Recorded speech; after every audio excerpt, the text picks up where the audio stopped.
Buenas tardes. El Programa Universitario de Bioética les da la bienvenida a esta Cátedra Universitaria de Bioética para el Bachillerato. Asimismo, les deseamos un feliz 2021, confiando en que cada uno de ustedes, al igual que sus familias, tendrán mucha salud.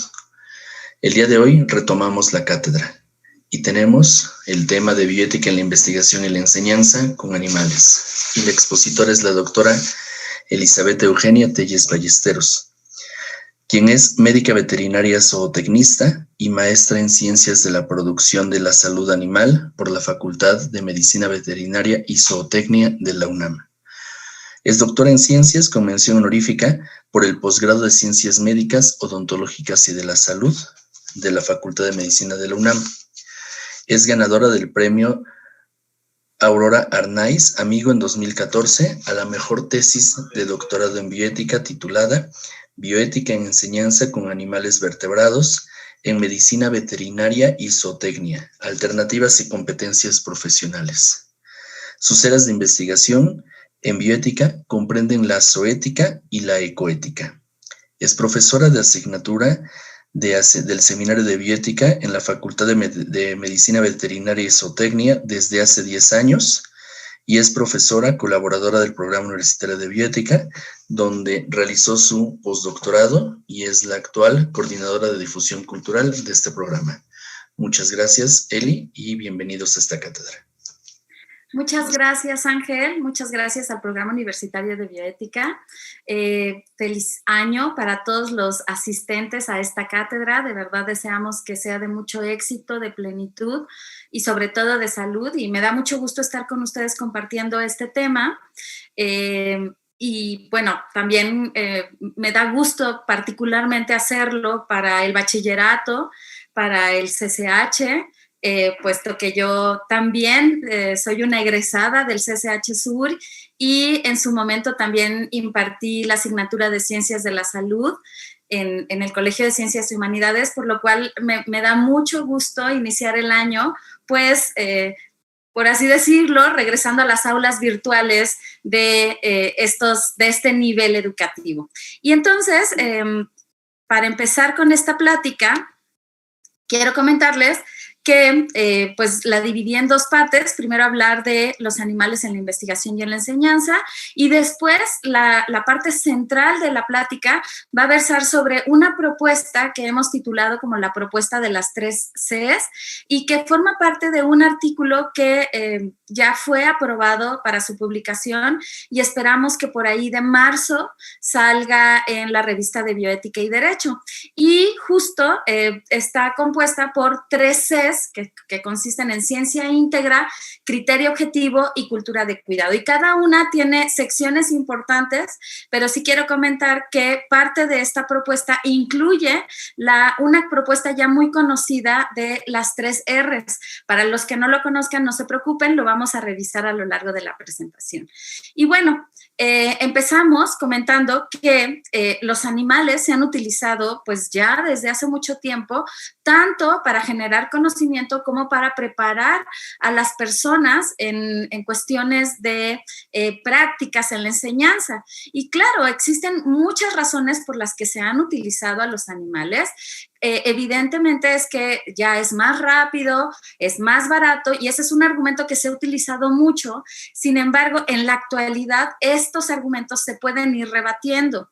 También ciertamente podemos controlar muchas más variables en tanto que podemos tener a estos llamados animales de laboratorio como ratas, ratones, cuyos, conejos, dentro de animalarios o bioterios con pues circunstancias, con niveles de presión atmosférica, de temperatura, de sonido, pues de instalaciones que sean lo más pertinentes para que nuestros protocolos y proyectos de investigación nos permitan obtener resultados, podríamos decir de cierta manera, fiables. Ajá. Pero también algo que se ha esgrimido por mucho tiempo es que se siguen utilizando animales de laboratorio y ahora ya se sabe que no solo son los de laboratorio, sino que se pueden utilizar animales de granja o animales de vida silvestre en la experimentación y en la enseñanza, pues porque así se ha hecho siempre. Hay investigadores y profesores y gente que está en la academia que considera, bueno, pues si así se ha hecho siempre y así ha funcionado, pues así lo debemos seguir haciendo. Y esto tiene cierto factor de verdad, pero la realidad es que las cosas han ido cambiando y ahora ya se puede explicar que no es totalmente cierto y vamos a explicar o contraargumentar esta frase desde las falacias, ¿no? Pero el punto más importante por lo que se utilizan animales en la investigación todavía en la actualidad es que no se puede hacerlo en su totalidad en humanos. Y esto se debe a que, bueno, ya desde el Código de Nuremberg, que surgió del juicio de Nuremberg a los experimentos realizados por los nazis en los campos de concentración, pues se reconoció que muchos experimentos que se hacían en humanos no se hacían con la mejor calidad ni científica ni ética. Y entonces, a raíz de estos juicios y de estos cuestionamientos a cómo se generaba la investigación, pues para asegurar que las circunstancias no dañaran a los sujetos experimentales y los vulneraran más, pues se estableció que cualquier experimento hecho en seres humanos previamente debe diseñarse y basarse en resultados que se realicen con animales. Pero fíjense que sí existen otros códigos deontológicos, por ejemplo, esta declaración de Helsinki, que es como un código que surge del código de Nuremberg, sobre todo para la experimentación con poblaciones vulnerables. En su punto 21 nuevamente retoma esta cuestión relevante del utilizar o apoyarse en tanto, claro, en bibliografía científica como en experimentos de laboratorio. Fíjense bien, en azul señalo correctamente realizados en animales. Ajá. Entonces, claro, en estos códigos se sigue garantizando que la experimentación con grupos vulnerables de humanos se realice con una investigación previa, pero que cuando se utilizan animales, que realmente se realicen estos experimentos cuando sea oportuno. Y aquí enfatiza la declaración de Helsinki que se debe cuidar el bienestar de los animales. Entonces, primero, revisar que sea oportuno y luego que cuando se utilizan a los animales se realice vigilando el bienestar. Entonces, pues a mí me gusta comentar y enfatizar que claro que estos códigos buscan proteger a los grupos vulnerables, pero también aunque no lo mencionan en estos códigos, nos invitan a reflexionar que las circunstancias que comparten los grupos vulnerables en la experimentación y para la generación de conocimiento, esas mismas circunstancias son compartidas por los animales que también son sujetos de consideración. Digo, son sujetos vulnerables porque no se toman en cuenta sus intereses, no se les pide su consentimiento, ni pueden expresar su renuencia a participar, que esto sería un agravante a lo que ocurre en los humanos, porque pues en humanos sí que se tiene que contar con este consentimiento informado y desafortunadamente la mayoría de las veces tienen que morir al final del experimento. Entonces, en esta plática yo los quiero invitar a reflexionar, no a reflexionar cómo es que vamos a tratar a los animales que vamos a utilizar en la experimentación. Habrá momentos en los que yo diga, no es necesario utilizar a los animales para tal cuestión, pero si los vamos a utilizar, entonces considerar ciertos límites bioéticos y desde luego normativos para que su uso permita que se genere una ciencia más robusta y pues que esté basada en principios éticos y normativos. Entonces, ahora sí, con estos antecedentes, podemos empezar a platicarles de esta propuesta de las 3 Cs aplicada a la investigación y enseñanza con animales. Y quiero comentarles que no es una propuesta nueva, no se nos ocurrió de la nada. Esta propuesta la planteó esta mujer que observamos en la pantalla, Carol Newton, una médica que en su momento, cuando ella planteó esta propuesta, pues la planteó en un congreso de alternativas al uso de animales. Fíjense que se realizó en 1975, cuando ella era jefa del Departamento de Estadística de la universidad donde trabajaba, y su ponencia se llamaba las 3 S's: Good Science, Good Sense y Good Sensibilities. ¿Qué fue lo que hicimos? Ella nunca publicó esta ponencia, pero una propuesta similar fue publicada en un repositorio noruego, por otros autores, y nosotros, digamos que lo tropicalizamos. Con nosotros me refiero a una colega, amiga y mi tutora en el doctorado y en el postdoctorado, la doctora Beatriz Banda, y pues nosotros tradujimos estas 3 S's en 3 C's, a saber, ciencia íntegra, criterio objetivo y cultura del cuidado.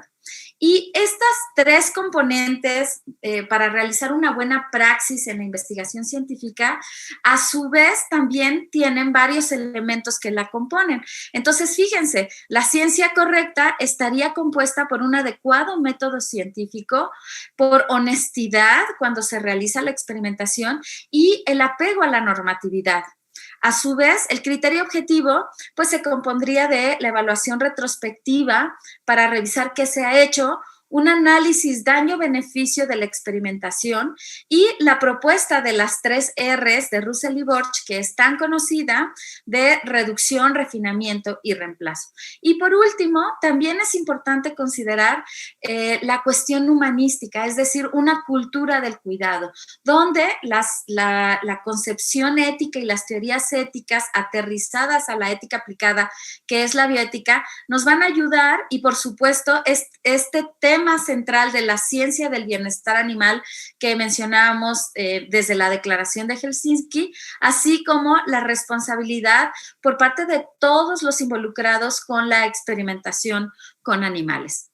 Entonces, quiero ir desglosando cada uno de los componentes de esta triada de las 3 Cs e ir explicando cómo es que cada componente se va pues mezclando, se va complementando y van conformando esta buena praxis cuando se realiza experimentación o cuando se realizan prácticas de enseñanza con animales. Entonces, bien, empezamos con la ciencia correcta, y el primer componente de la ciencia correcta es un adecuado método científico. Un adecuado método científico donde cualquier investigador de los colegas que tal vez son profesores y ya nos acompañan, y además de hacer docencia también realiza investigación, pues sabe que, o los compañeros estudiantes saben que el método científico tiene una serie de pasos que hay que seguir y que son muy importantes cumplirlas para poder obtener resultados confiables. ¿Qué es lo que nos tiene que decir en este sentido cuando yo les digo es que se tiene que buscar un adecuado método científico? Lo que pasa es que se ha probado a través de la revisión en la literatura que existen múltiples fallas metodológicas en los protocolos de investigación que se realizan con animales. Y esto puede deberse a cuestiones de diferencia por edad, por ausencia de comorbilidades en los animales que utilizamos, porque como bien mencionaba al principio, pues podemos controlar muchas variables, ¿no? Y entonces elegimos, por ejemplo, ratas o ratones o conejos o cuyos de cierta línea, de cierta estirpe, que sabemos que son homogéneos en su calidad genética, o que, por ejemplo, pueden tener... de hecho, esto se busca mucho en las investigaciones, que cubran cierto peso, que sean heterogéneos en sexo, en edad, que sean animales jóvenes, porque pues así podemos trabajar con poblaciones que nos permiten replicar estos experimentos. Pero justamente esa ese control en las variables no nos ayuda tanto para replicar los resultados en humanos, porque estamos probando esos resultados en humanos que sí tienen comorbilidades o intervenciones que presentan una serie de enfermedades y efectos colaterales de las enfermedades, y por lo tanto estos resultados no son extrapolables, ¿no? Otra cuestión que impacta mucho para que no exista una replicabilidad es un sesgo de optimismo de los propios investigadores. Me incluyo en esas investigaciones porque también realicé investigaciones en animales cuando realicé mi maestría. Y pues, ¿qué pasa? Que todos queremos publicar resultados positivos y entonces privilegiamos esos resultados positivos y los resultados negativos los maquillamos, los escondemos, no los reportamos. ¿Y qué pasa? Que entonces cuando queremos replicar esos resultados negativos que no se publicaron, terminan impactando, ¿no? Y entonces otra cosa que se observó, pues fueron informes incompletos en las publicaciones, y todo ello en conjunto nos genera que ahora ya más del 90% de las investigaciones con animales pues no se puedan replicar, y esto es un problema para que el método científico sea adecuado, ¿no? Y entonces, vean, fíjense, en investigaciones que ya se hacían a principios del año 2000, concretamente aquí yo estoy citando a un autor del 2011, él se abocó a revisar estudios de una base de datos científica donde pues investigó todos los artículos publicados de investigaciones con animales. ¿Qué fue lo que encontró?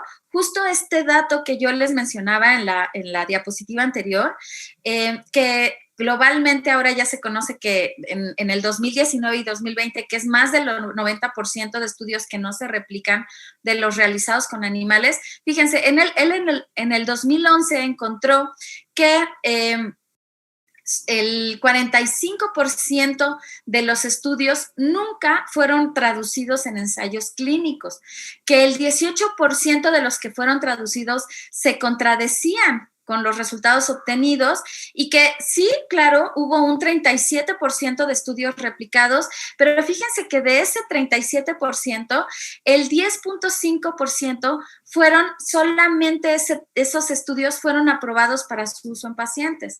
¿Y qué pasó en estos estudios? Que se encontraron reacciones adversas. Por eso es tan importante reportar no solo los resultados positivos, sino también los resultados negativos, ¿no?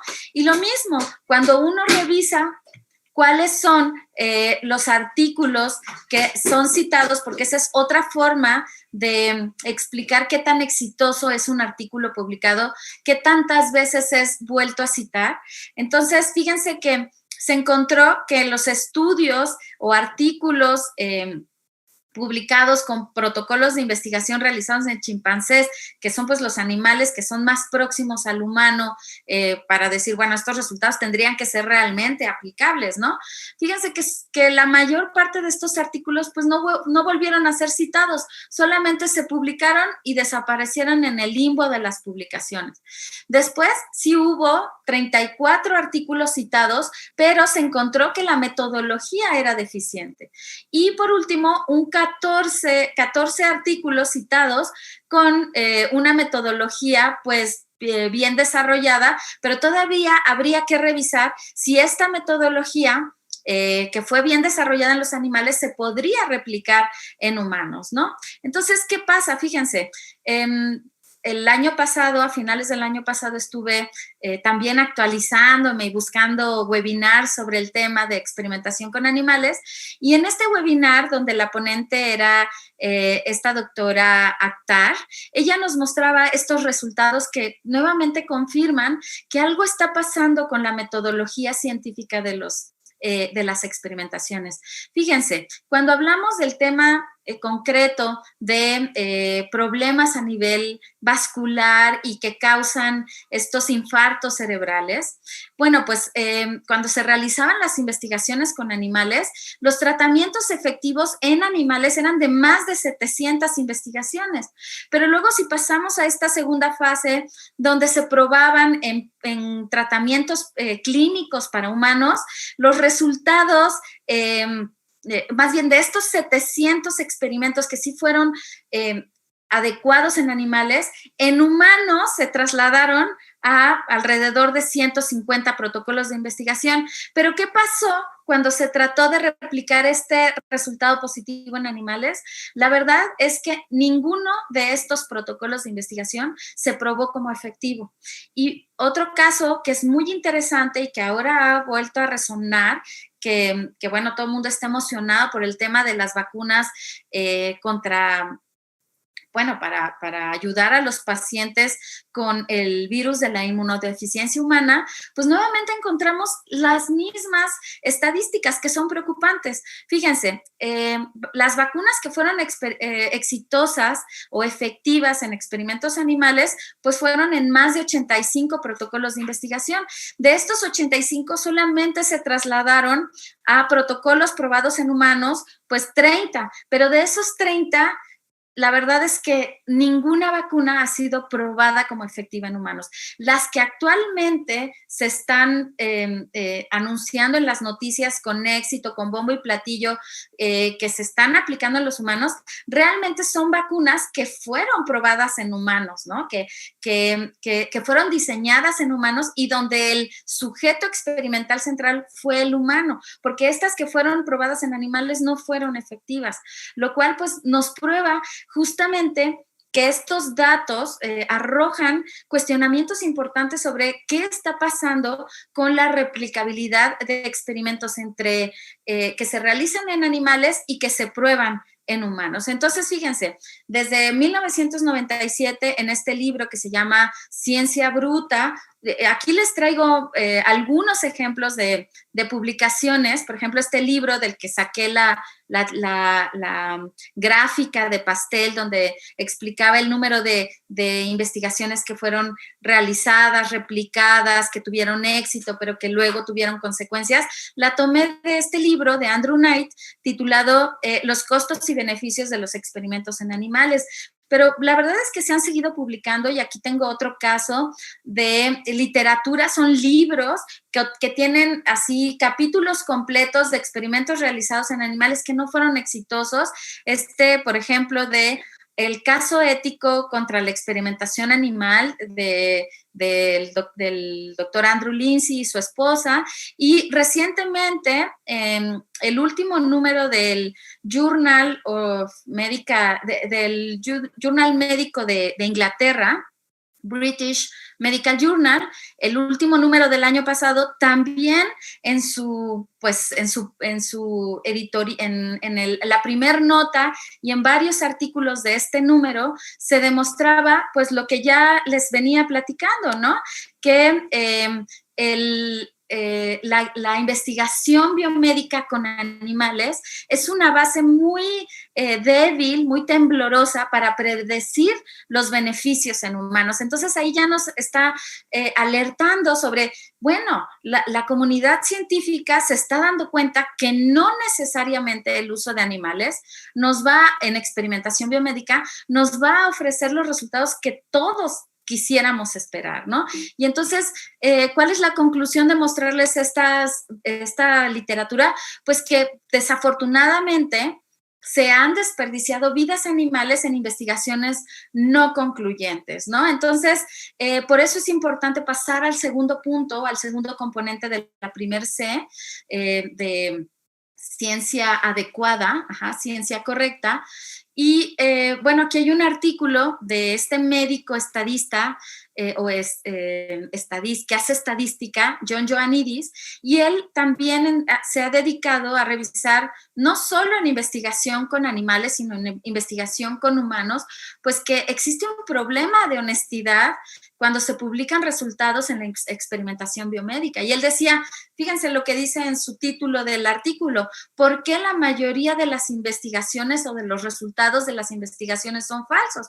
Y él denuncia, el problema es una cuestión de sesgo de optimismo, de cuestiones de publicar solo resultados positivos, de problemas en el diseño estadístico. Y entonces todo esto nos hace pensar que existen múltiples fallas de ética, donde las personas, y lo debemos decir, son fallas de ética porque pues ocurre mucho en la comunidad científica que queremos publicar y entonces publicamos investigaciones duplicadas que parece que quieren engrosar el currículum de los investigadores o para que los alumnos, los estudiantes se gradúen y entonces repito un experimento modificando una pequeña variable con el único fin de sumar alumnos titulados o alumnos que realicen tal o cual experimento y que yo pueda publicar, o para conseguir más fondos y subvenciones. Desafortunadamente, así funciona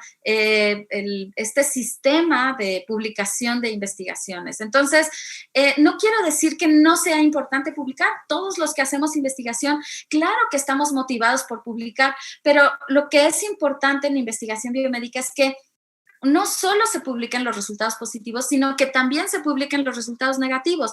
¿Por qué lo menciono? Porque es evidente que este 10% de resultados o de publicaciones que sí obtienen un resultado adecuado que pueda ser aplicable, está basado en este 90% de publicaciones que en su momento no funcionaron porque a lo mejor hubo un problema de metodología y tal, pero que es importante publicar y que es importante que la comunidad científica conozca para que no se vuelvan a cometer ese tipo de errores y entonces la ciencia avance más rápido. Y entonces, yo por eso quiero poner aquí ejemplos de revistas donde se pueden publicar resultados negativos. Esta revista titulada Negative Results es una revista científica francesa en donde pueden publicar resultados negativos. Por ejemplo, esta otra de el Journal of Negative Results, que es para publicar investigaciones sobre ecología o biología evolutiva. The All Results Journal, en donde se pueden publicar investigaciones de biología, de química, de nanotecnología o de física.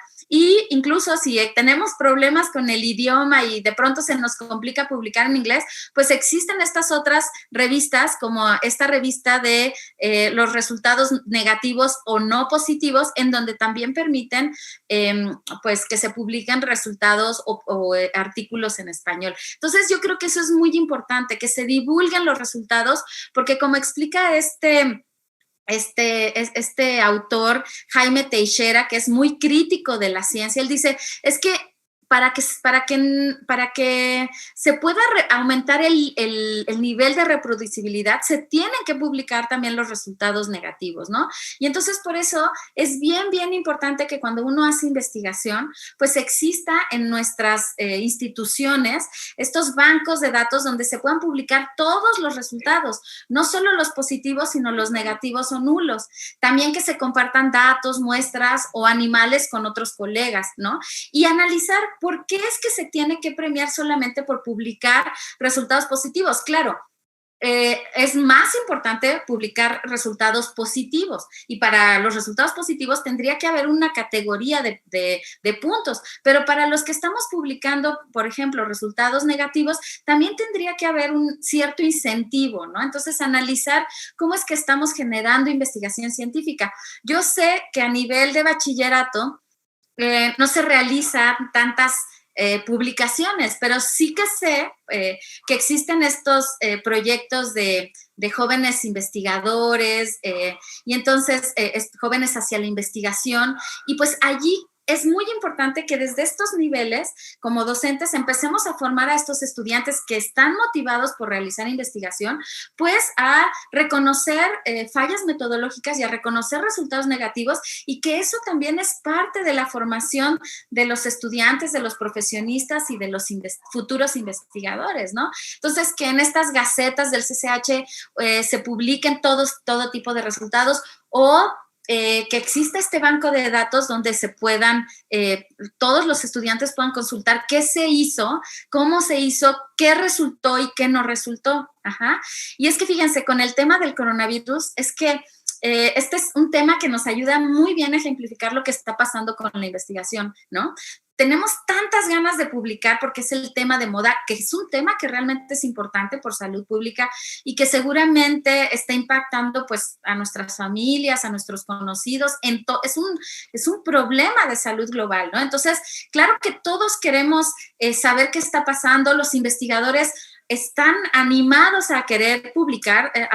justo ayer revisaba una noticia en el Excelsior sobre que la UNAM está publicando un montón más que publicando, muchos estudiantes se están titulando con tesis sobre el tema del coronavirus, cosa que yo, la verdad, aplaudo mucho, porque son estudiantes de medicina que están allí en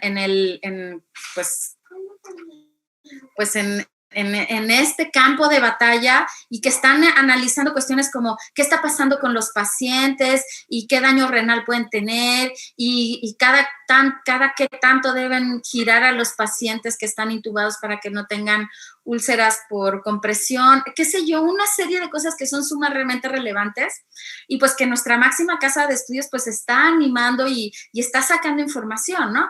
Pero pues a nivel mundial hay un montón de artículos sobre el tema de coronavirus, ¿no? Y fíjense, desde 2004 se publicaba de media unos 3,000 artículos sobre coronavirus, pero ahora llevamos 20,000 en los primeros, o se llevaban 20,000 en los primeros 3 meses desde que surgió el coronavirus. Ahora, ya ha pasado un año, seguramente estos datos son abismales, ¿no? Entonces, ¿qué pasa? Que existe una cantidad de información a lo que ahora conocemos como infodemia y que pues no podemos contar con, o sea, no podemos una sola persona leer todo lo que está ocurriendo, sino que alguien va a tener que condensar unos y otros e informarnos qué está pasando. Pero justamente a raíz de esta terrible infodemia, pues los científicos, los comités editoriales de las revistas se dieron cuenta que falta muchísima transparencia en cómo se están realizando estas investigaciones, qué tipo de animales se están usando, de dónde están obteniendo el virus para generar vacunas o qué tipo de tratamientos se están probando. Entonces, fíjense, en el año pasado, ya para mayo, ya varios científicos empezaron a reclamar, oigan, tienen que publicar en sus artículos qué está pasando, ponga toda su metodología, que sean muy claros, porque entonces nada más estamos publicando por publicar y estamos fallando en el tema de la honestidad. Y luego está este otro problema de las fake news, donde no, o sea, este es un ejemplo que es una broma de lo que alguna vez Trump mencionó sobre utilizar el desinfectante, el Cloralex, o bueno, este tipo de desinfectantes, beberlos como tratamiento del coronavirus. Y claro que muchos científicos serios se daban cuenta, pues no puede ser posible, pero hubo gente que cayó en la trampa y desafortunadamente dañó su salud. Entonces hay que cuidar este tipo de cuestiones, no creer todo lo que se publica, porque justamente hay una cuestión de infodemia terrible, ¿no? Y entonces, en esta otra revista, en Science, también estos científicos dijeron, aguas, abusados. Existe, pareciera que por ser un tema de salud pública que nos está abrumando, pues se tendría que dar pase a publicar todos los resultados y no es así. Tenemos que luchar contra este excepcionalismo por la pandemia, donde debemos tener muy claro que las crisis no deben ser excusa para rebajar estos criterios científicos, ¿no? Entonces, para ustedes, compañeros del CCH, que se están formando y que seguramente tienen alguna noción de querer estudiar en la rama de las ciencias biomédicas o de la veterinaria, de la biología, de la medicina o de la filosofía, de la ética, de la estadística, pues es muy importante que ustedes ya se empiecen a dar cuenta, pues, que cómo ser críticos frente a tanta literatura publicada, ¿no? Y la otra cuestión que se debe revisar cuando uno está, o que se debe considerar cuando uno quiere publicar experimentos con animales y desde luego con humanos, es apegarse a la normatividad vigente, ¿no? Y bueno, en el caso de la experimentación con animales, pues en el reglamento de la Ley General de Salud, en materia de investigación para la salud, existen estos 6 artículos donde pues se aclara bajo qué circunstancias se debe vigilar la experimentación con animales y es muy claro al puntualizar que pues se debe vigilar que los animales no tengan dolor y sufrimiento, ¿no? También existe a nivel de la Ciudad de México esta ley de protección de los animales, pero fíjense que en cada estado de la República Mexicana existe una ley de protección de los animales donde habrá apartados específicos para los animales que se utilizan en investigación y enseñanza. Y desde luego, una de las normas más importantes que compete a todos los establecimientos o todas las especificaciones para el cuidado y uso de los animales que se utilizan en experimentación, docencia, constatación de productos de vacunas y biológicos, pues esa es esta norma, las normas 062O del 1999, que, bueno, ya está un poquito viejita, pero créanme que está muy buena, muy interesante y que da especificaciones muy importantes cuando se va a trabajar con animales.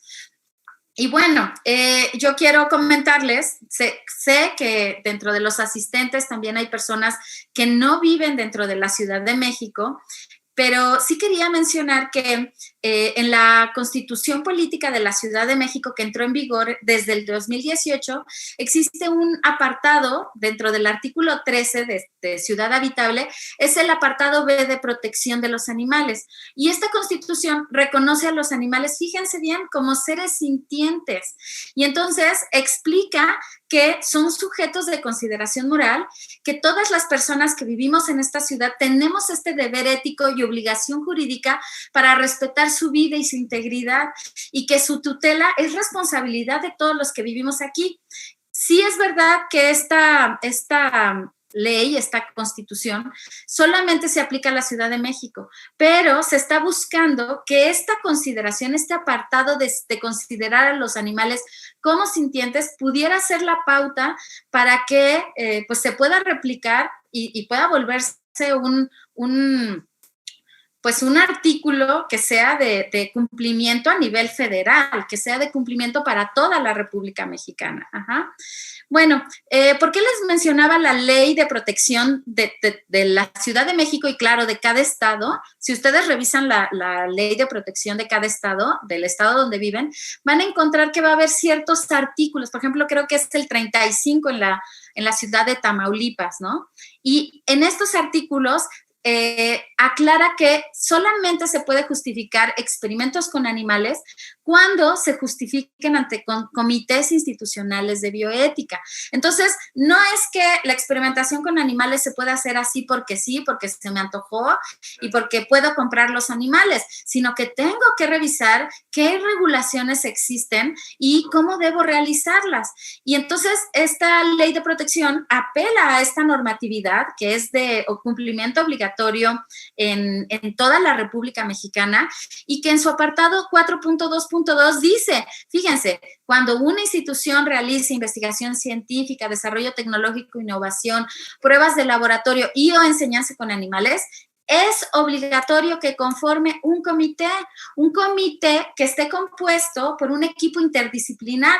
Principalmente es por el director de la institución, por el veterinario encargado del bioterio y por un investigador, pero claro que también pueden revisar todos estos protocolos que se buscan realizar para experimentación o prácticas con animales. Pueden entrar médicos cirujanos, abogados, antropólogos, abogados, incluso teólogos, porque se trata de estos grupos interdisciplinarios que puedan ofrecer argumentos desde diferentes puntos de vista, incluso miembros de organizaciones no gubernamentales que puedan decir, a ver, este protocolo me parece que sí es prudente, pero este otro protocolo me parece que está siguiendo criterios que solamente pueden beneficiar al investigador, por así decirlo, ¿no? Y entonces, fíjense que yo aquí les pongo cuáles son las atribuciones y funciones de un comité que pertenece a la facultad donde yo imparto clases, la Facultad de Veterinaria, porque es un ejemplo, pero fíjense, estos comités tendrían que velar por el bienestar de los animales, y bueno, pues ver que el uso de los animales esté apegado a la normatividad. Entonces, ¿qué hacen los comités? Revisan estos protocolos, también pueden visitar las instalaciones donde se alojan los animales y reciben denuncias para emitir recomendaciones, no con el fin de decir, ay, que la investigación se acabe. Los comités no son estos grupos satánicos que están en contra de que avance el conocimiento. Todo lo contrario, los comités ayudan a robustecer los protocolos de investigación y hacer recomendaciones. Oye, ¿sabes qué, investigador? Aquí te faltó mencionar esto y yo creo que sería prudente que revisaras esta normatividad o este artículo científico que te puede guiar, en donde ya se publicó lo que tú estás haciendo, pero que te puede dar la pauta para proponer información que sí realmente sea novedosa, ¿no? Y sobre todo, los comités supervisan también las prácticas de enseñanza con animales. Este es un ejemplo de cómo funciona un comité, pero cuando un comité dentro de una facultad, esto debería replicarse con sus variantes en otros centros o instituciones, dentro de las preparatorias, dentro de los SHs, porque pues como bien sabemos, en estos lugares también hay animalarios o bioterios, ¿no? ¿Y qué pasa? Que el comité emite un dictamen, cuando revisa estos protocolos de prácticas o de investigación con animales, puede decir, sí, está aprobado, adelante. Utiliza los animales, o puede ser condicionado con recomendaciones y les hacen observaciones que pueden ser de utilidad, o puede ser rechazado. ¿Por qué es bien importante esta figura de los comités? Porque sin los comités, sin la aprobación de los comités, los investigadores no tendrían por qué obtener animales para la investigación. Otra cuestión es que si nosotros queremos publicar los resultados o presentarlos ante congresos científicos, si no se cuenta con la aprobación, pues no se pueden presentar estos resultados, ¿no? A mí me da mucho gusto observar cómo en las gacetas de la UNAM de pronto aparecen la investigación del CCHero, plantel tal, ¿no? O el equipo de, no sé, de robótica de tal preparatoria ganó tal premio. Y es muy bonito, la verdad es que es muy gratificante ver la labor de estos jóvenes tan emprendedores y desde luego de los profesores, pero sí que tienen que conocer que siempre que se va a trabajar con comunidades vulnerables como son con los animales, deberían existir este tipo de comités. Y sobre todo, máxime, si estamos dentro de la UNAM.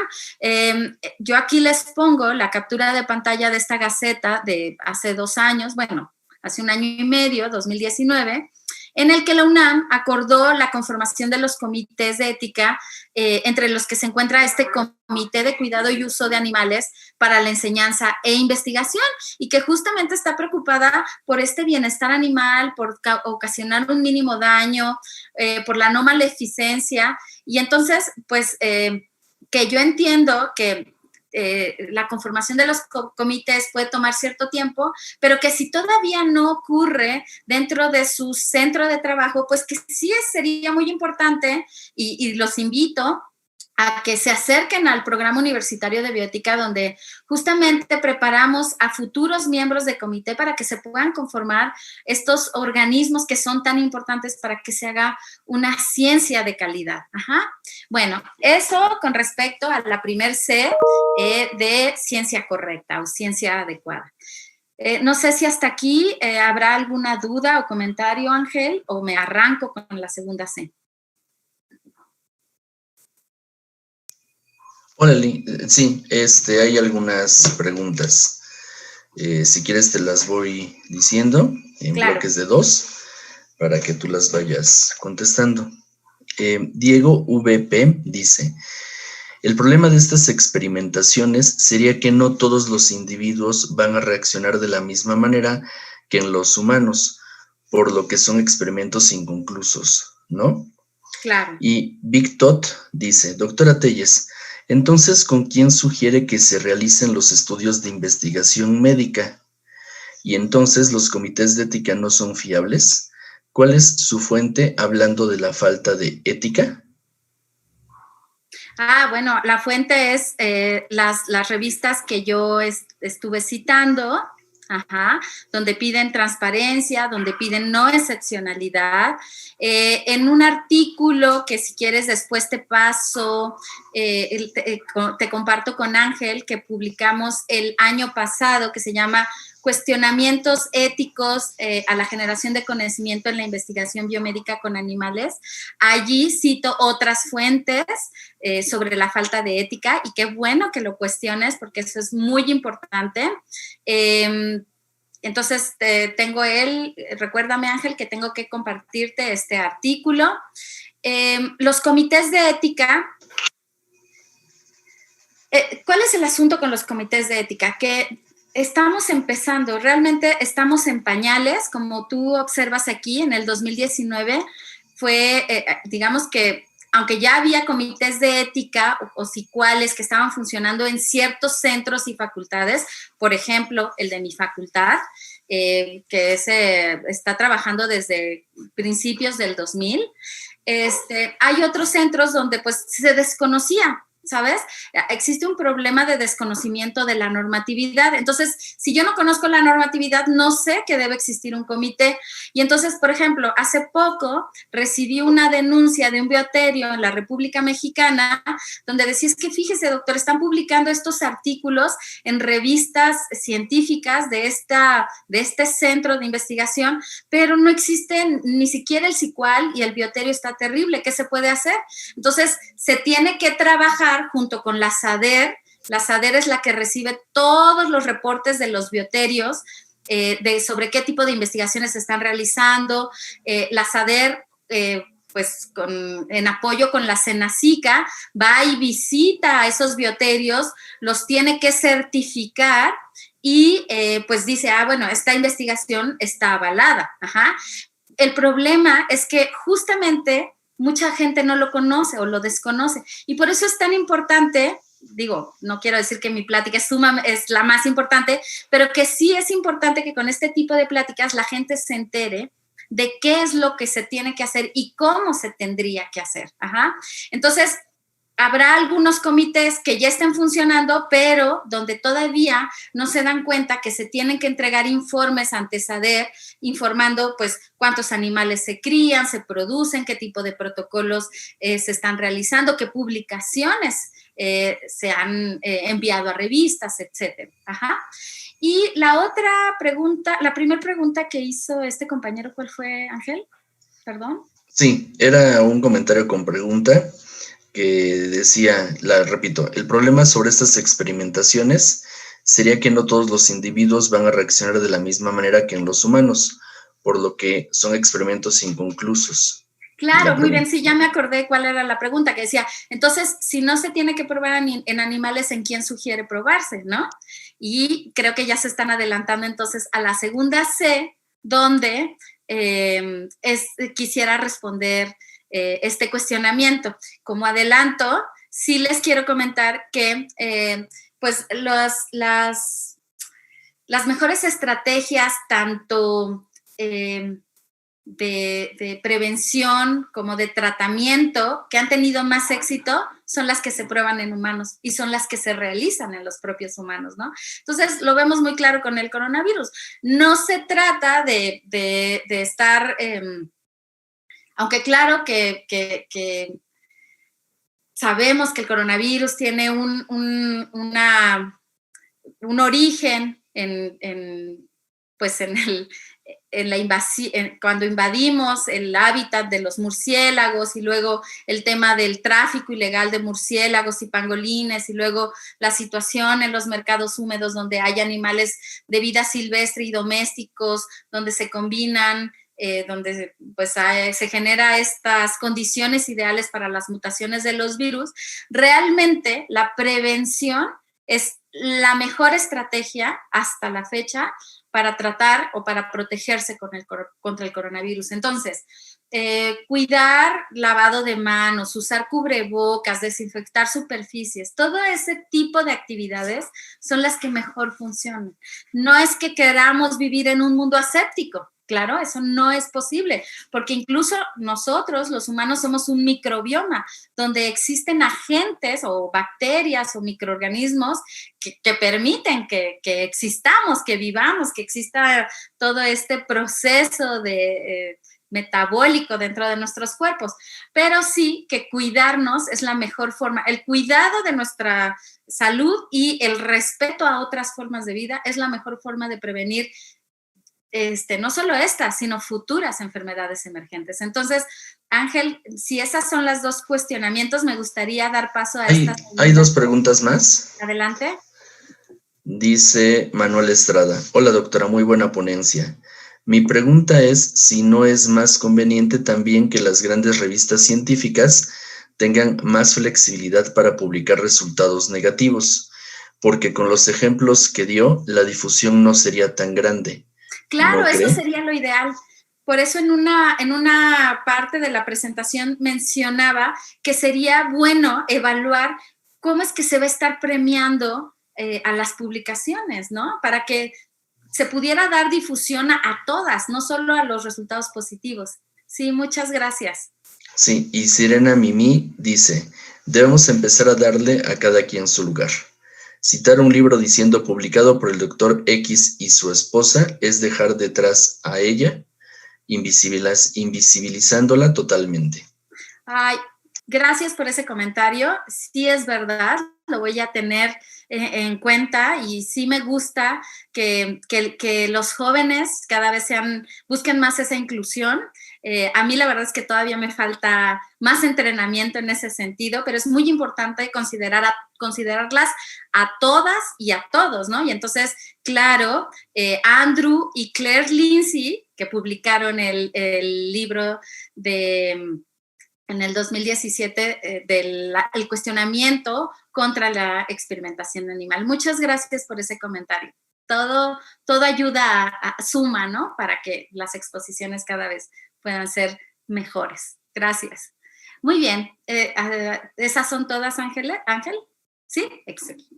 Bueno, entonces, seguimos con el criterio objetivo, que es la segunda C o el segundo componente para una buena praxis en la investigación científica. Y dentro de este criterio objetivo, sus componentes son evaluación retrospectiva, análisis daño-beneficio y la propuesta de las 3 R's, donde espero contestar la pregunta sobre en quién se debería experimentar. Ajá. Bueno, antes de empezar con los componentes, quiero comentar esta reflexión que me gustaría, pues ustedes que son pues, tan inquisitivos y que me gusta que ya empiecen a cuestionar todo, pues a mí me gustaría que también se plantearan esta cuestión, que es una paradoja derivada de la ingeniería genética, sobre todo porque cuando uno busca seleccionar un modelo adecuado para la experimentación, pues usualmente se utilizan ratas y ratones, esos son las especies animales que más se utilizan, también peces. Pero fíjense que la moda desde que se pudo diseñar o modificar genéticamente a los animales es utilizar animales genéticamente modificados donde se pueda activar o desactivar o modificar cierto gen que permita que estos animales presenten enfermedades de humanos. Y entonces esto favorecería que la replicabilidad de los resultados fuera mejor o fuera mayor, ¿cierto? Pero ¿qué pasa?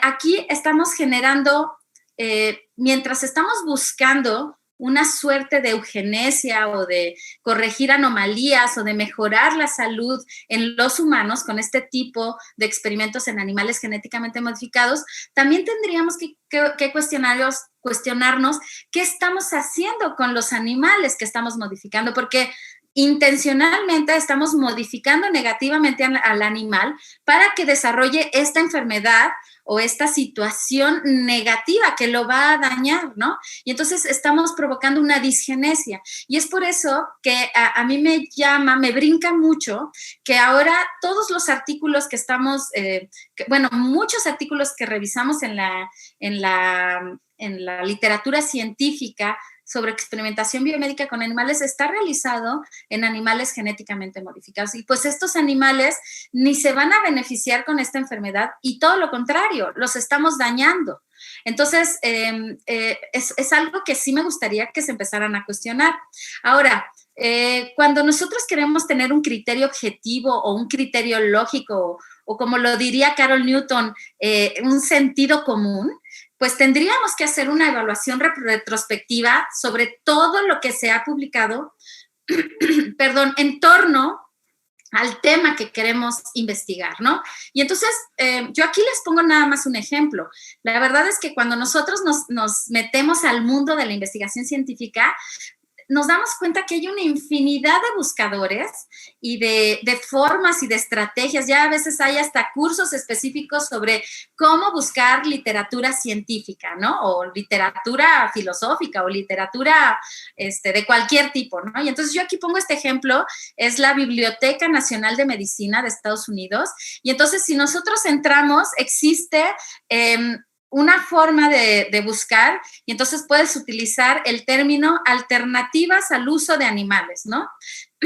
Y luego hacer una búsqueda mesh que me ayuda a integrar varios términos. Y entonces si yo estoy buscando, a ver, ¿qué se ha realizado en experimentación sobre diabetes?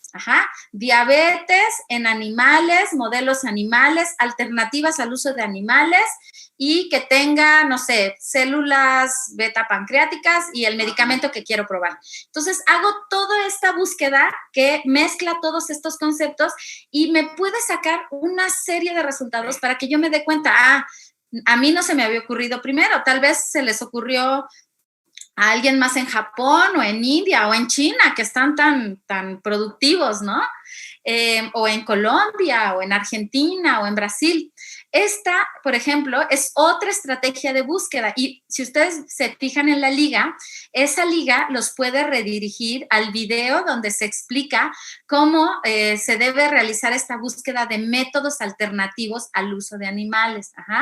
Y entonces se llama pirámide de búsqueda de métodos alternativos, donde primero empiezo con bases de datos muy específicas, pero luego voy a ir ampliando mi rango de bases de datos para ir encontrando cada vez más y cada vez más, porque a lo mejor yo utilicé cierto término que creo que es el que me va a arrojar todos los resultados, pero después encuentro que se utilizaron otros términos que también tienen que ver con mi investigación y entonces así yo me puedo dar cuenta quién ya publicó, qué publicó y entonces puedo diseñar un protocolo de investigación que sea novedoso y que no esté duplicado.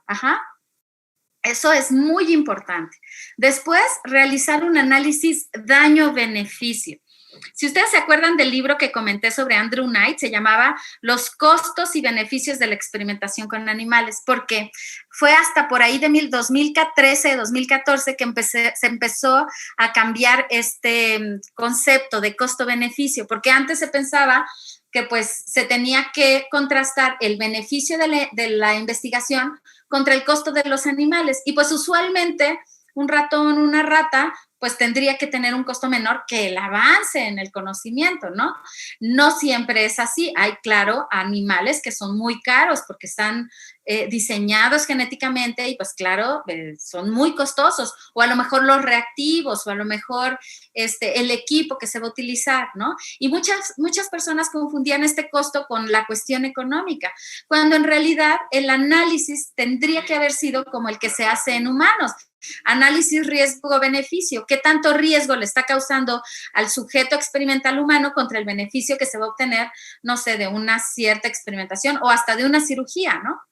En este caso, por eso ahora se habla de análisis daño-beneficio para contrastar el avance en el conocimiento contra el daño que se va a causar el animal, porque pues es importante considerar que estos animales sintientes, conscientes, pues merecen una consideración moral, ¿no? Entonces, existen múltiples modelos para evaluar estos análisis daño-beneficio.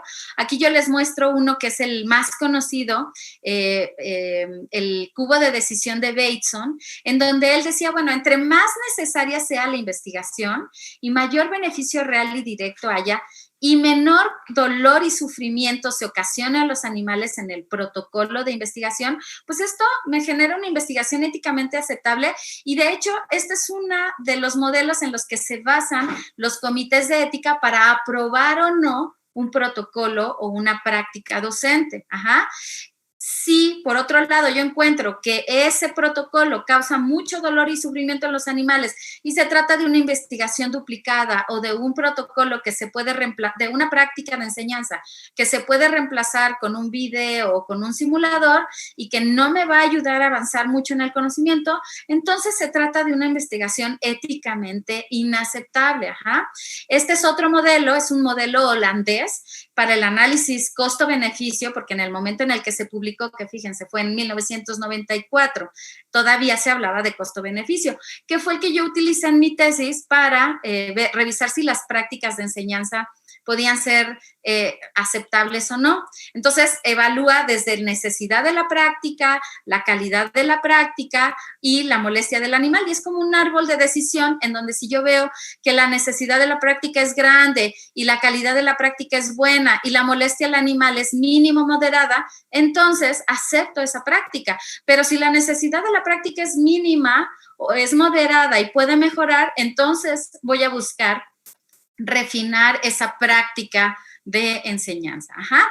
Y bueno, hay otras formas de evaluar. Aquí yo les comparto otra referencia que es de descarga libre y son unos lineamientos publicados en Perú que me parecen muy, muy buenos, ajá, y que espero que en otra publicación de una colega, que espero que también salga en este año, donde también ofrecen estos lineamientos, ya se puede compartir, pero mientras tenemos esta del 2017, que considera justamente ese análisis daño-beneficio y en cada una de estas opciones pues evalúan 3 aspectos. Dentro del beneficio, el valor potencial, la contribución efectiva y la necesidad de usar animales. Y dentro del daño, evalúa si se causa mínimo daño, cuál es el daño previsto y cómo se hace la ponderación ética, ¿no?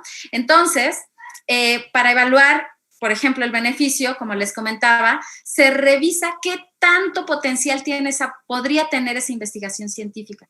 ¿Y a qué se refiere con valor potencial? Pues al valor social. Ajá.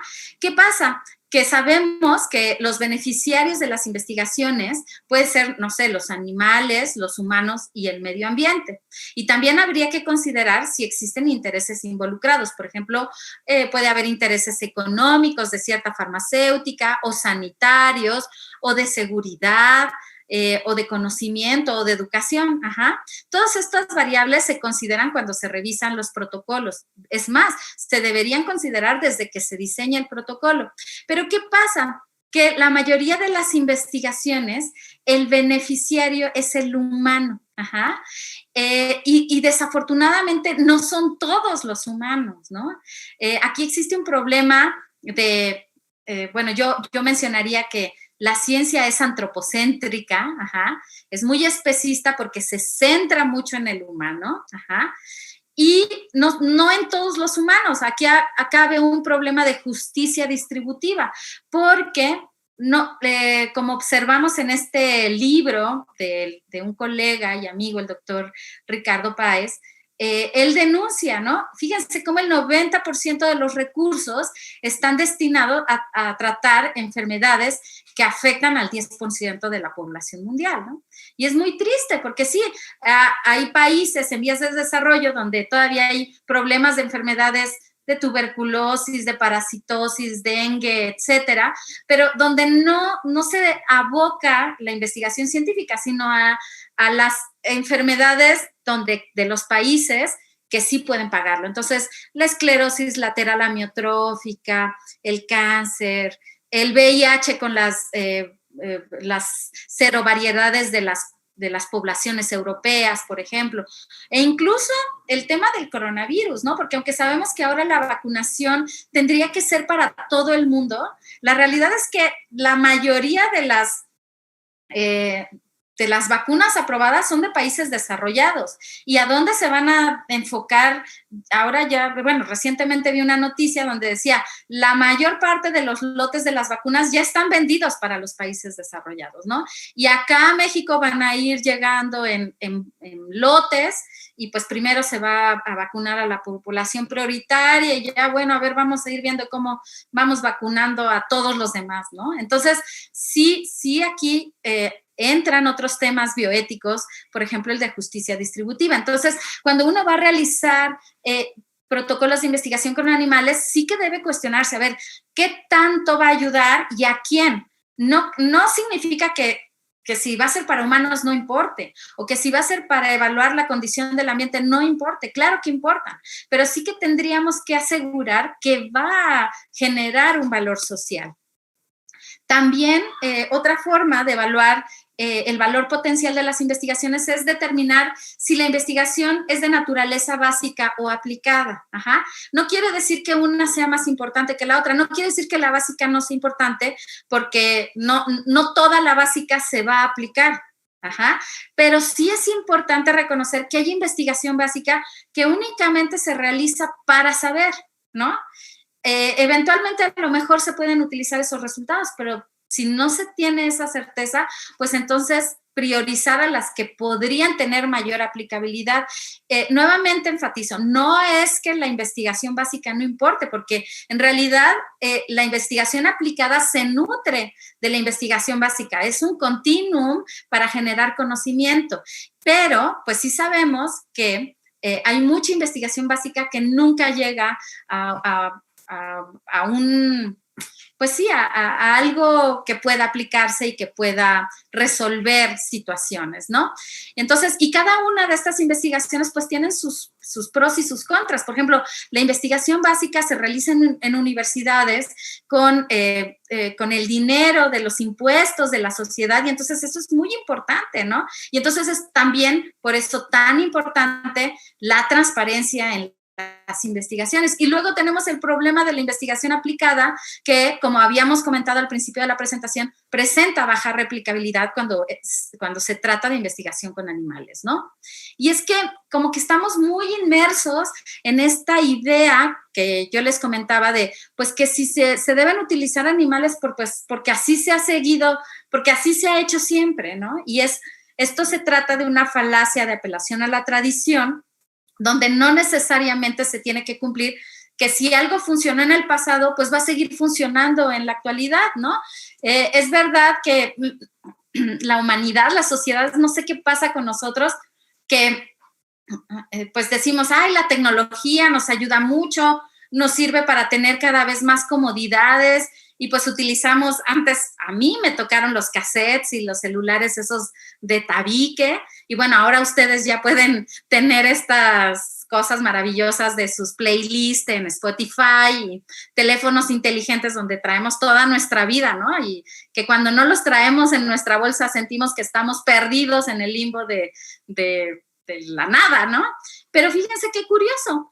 En el tema de las pruebas de laboratorio con animales, se siguen usando las que se usaban hace 50 años.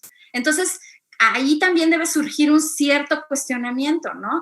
¿Por qué tenemos que apegarnos a esta falacia de apelación a la tradición si ya hay tecnologías maravillosas que pueden servirnos para reemplazar a los animales? Y es por eso que quiero pasar al tercer componente del sentido común cuando se hace investigación biomédica con animales, ¿no? O a la docencia con animales. Y a mí este es el tema que me parece central, que en realidad se conoce, vean, desde 1959, y es el tema de las 3 Rs, o de las llamadas alternativas éticas en investigación y enseñanza con animales. Ajá. Fíjense que en 1959 se publicó este libro por un microbiólogo y un zoólogo, Russell y Borch, que se llaman Los principios humanitarios en la experimentación humanitaria, en las técnicas de experimentación humanitaria con animales, ¿no? Y allí ellos condensaron lo que ya desde antes de 1959 los científicos estaban trabajando, que era cómo reemplazar a los animales o cómo hacer o utilizar a los animales de una forma más ética con bases científicas. Y entonces ahí ellos propusieron el reemplazo, la reducción y el refinamiento. Y no es baladí que yo haya puesto el reemplazo primero, aunque cuando ellos publicaron el libro, lo publicaron, ellos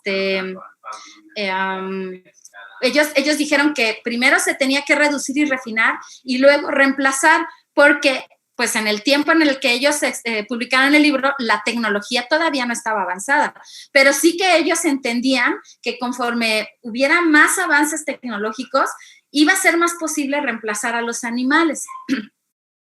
Entonces les decía que no es baladí poner el reemplazo primero, porque las leyes y las normas establecen, como en el caso de esta ley de protección de los animales, que los experimentos en animales solamente se pueden justificar cuando Bueno, claro, que la persona que va a hacer el experimento sepa cómo hacerlo, cómo trabajar con animales. Pero fíjense este inciso B, que los resultados experimentales no se puedan obtener con otros procedimientos alternativas. Entonces, la misma normatividad obliga a que primero busques alternativas, y era por eso tan importante que yo les mostrara que se tenía que hacer una evaluación retrospectiva y una revisión sistemática de artículos donde se probara que había alternativas o no había alternativas, ¿no?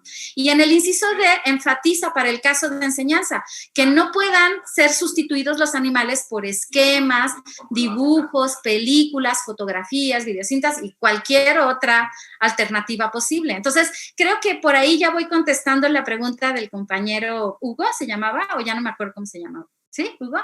Bien. Porque sí hay alternativas para reemplazar a los animales. Y vean, existen un montón de informaciones de organizaciones que ya contribuyen con la generación de alternativas y que no solo han contribuido, sino que ya las difunden. Entonces, si uno se echa un clavado en Google Academics o en Google y busca alternativas, ya nos van a salir que si alternativas en toxicología, que si el centro de alternativas a las pruebas con animales, que si el repositorio noruego para las alternativas con animales, que si la Federación de Universidades para el Bienestar Animal. Es decir, hay una cantidad importantísima de alternativas que nos permiten tratar mejor a los animales, ¿no? Y entonces es por eso que yo le apuesto muchísimo al reemplazo, chicos, compañeros, colegas docentes.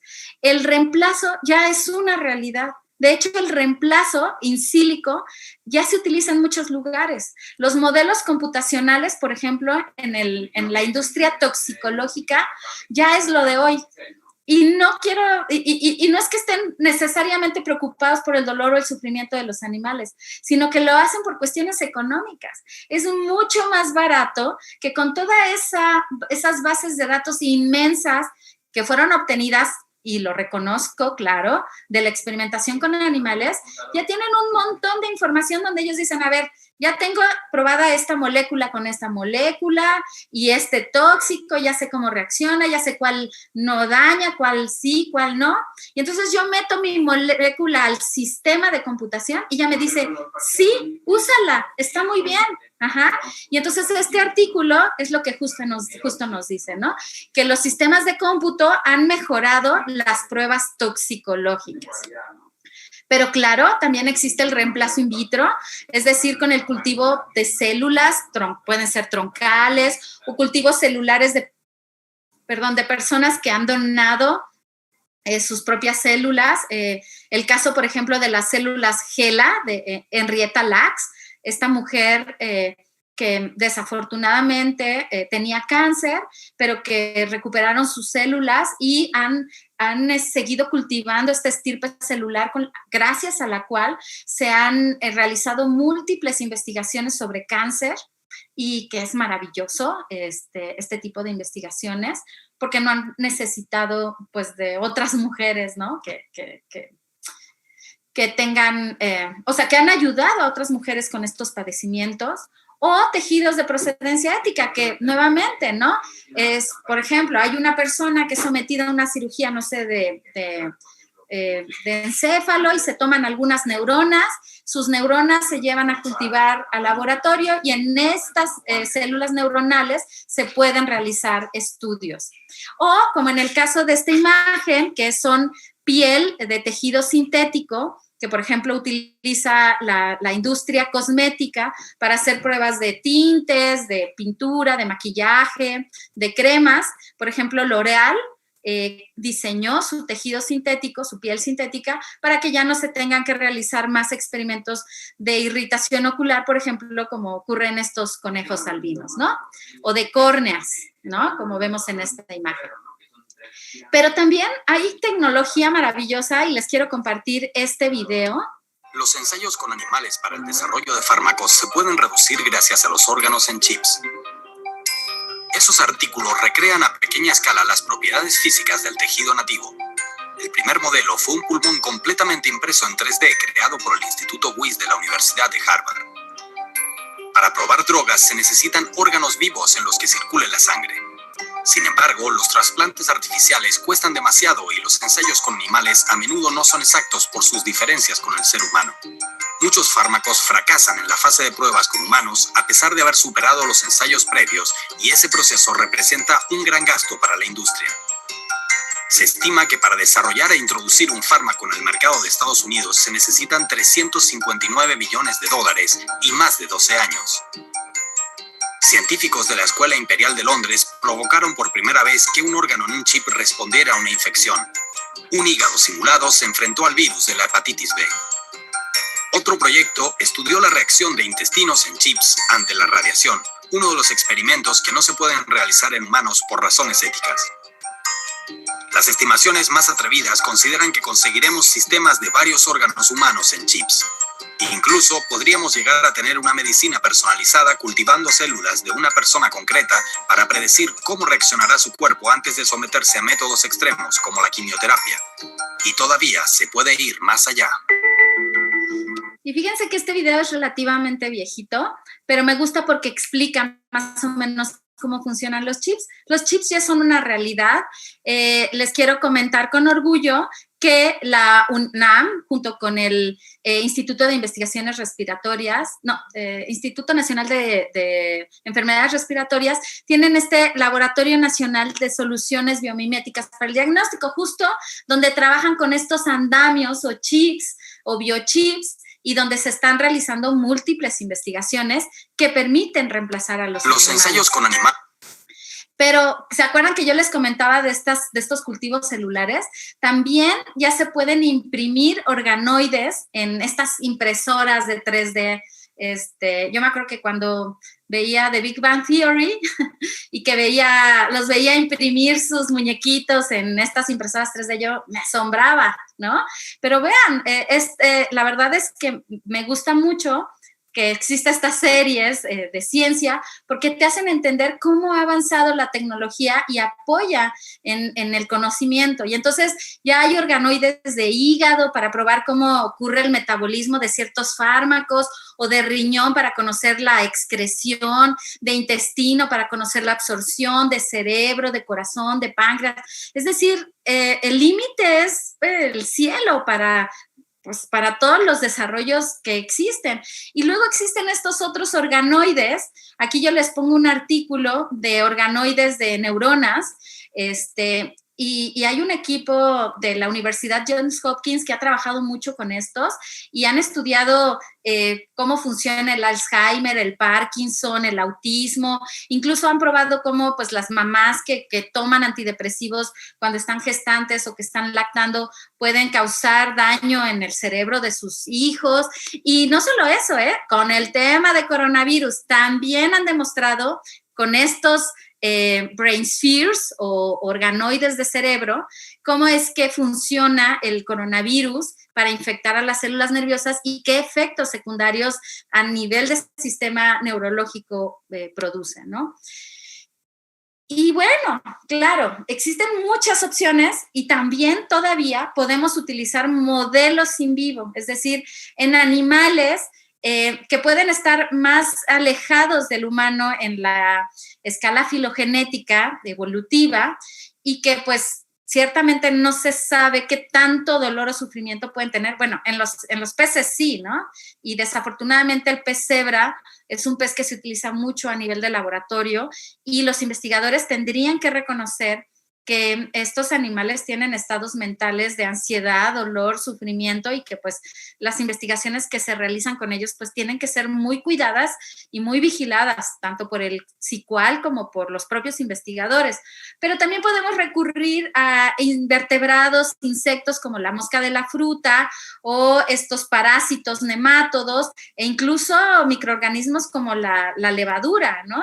Las levaduras. Y es que, por ejemplo, a diferencia de los ratones que nos ofrecen resultados en meses, la mosca de la fruta te da resultados en 2 semanas, lo mismo que el nemátodo, y las levaduras, el cultivo de levaduras te puede dar resultados en un lapso de 2 horas y media cuando se cultivan y se pueden observar el efecto de tal fármaco o tal tóxico, ¿no? Entonces pues la verdad es que agilizan mucho todas estas investigaciones. Y fíjense que no solo para la cuestión farmacológica, también para la psiquiátrica. Este artículo dice que ahí se pueden obtener grandes ideas de pequeños cerebros. ¿Qué puede aprender la psiquiatría de gusanos, moscas, abejas y peces? Es decir, estos modelos in vivo que pueden no tener tanto dolor o sufrimiento, también pueden servir como reemplazo para animales vertebrados con sistemas nerviosos centrales, en donde ya se conoce por analogía con el humano que pues se puede dañarlos de una manera importante. Pero no solo eso. Fíjense que ya hay artículos que demuestran que los modelos animales no son predictivos para humanos y entonces pues hay autoridades, digo aquí es un poco falacia de apelación a la autoridad, pero sí que hay muchas personas involucradas con los animales que están preocupados por pues cuáles son las intenciones de la experimentación con animales si realmente no me van a ofrecer los resultados esperados, como bien decía un compañero en su comentario. No se van a ofrecer, no se van a poder replicar porque no se prestan las mismas condiciones. Entonces, no sé, este filósofo que da clases de veterinaria, de bioética veterinaria, Bernard Rollin, o esta mujer tan importante en la conservación de animales y en la consideración de comunidades vulnerables como niños y personas en situación de pobreza, Jane Goodall, o el filósofo Steve Saponsis, y muchos otros. Yo aquí estoy poniendo algunos, pero muchos han estado abogando por buscar hacer investigaciones que realmente funcionen dentro de nuestra especie, no utilizar a otras especies, sino utilizar a humanos de nuestra especie, que es más factible que sí se puedan replicar los resultados. Claro, no estoy diciendo, que nuevamente se vuelvan a realizar los experimentos nazis o en personas que están en prisiones o en niños que no puedan objetar o en poblaciones pobres como las africanas. Se tienen que realizar investigaciones adecuadas, honestas, apegadas a normatividad, con todos los criterios de consentimiento informado por parte de los humanos que pues se van a experimentar en ellos. Y fíjense, eso es lo que está ocurriendo nuevamente con el caso del coronavirus. Muchas de las vacunas que se están utilizando están en fase de prueba, todos lo debemos reconocer, y es por eso que se están presentando reacciones adversas en las enfermeras o en los doctores vacunados. Es que eso era algo de esperarse, no es que la vacuna no funcione y ya de plano digamos, no, es un fracaso de la industria de las vacunas. No, es que justamente son vacunas que por la necesidad de que se obtengan resultados rápidos, se saltaron todas las fases de pruebas en animales y se fueron a lo que sabemos que puede funcionar, que es en humanos. Y muchos y estas vacunas que se están probando superaron esta fase de prueba de ser aplicadas en humanos que no estaban enfermos y que consintieron. Sabes que yo, por el avance en el conocimiento, autorizo que se pruebe este producto en mí y no sé si me va a tocar la vacuna que funciona o el placebo que no va a funcionar. Yo sé que corro esos riesgos, pero los corro porque sé que esto va a beneficiar a la humanidad. Y entonces es por eso que es tan importante probar en nuestra especie, ¿no? Utilizarnos como estos modelos experimentales.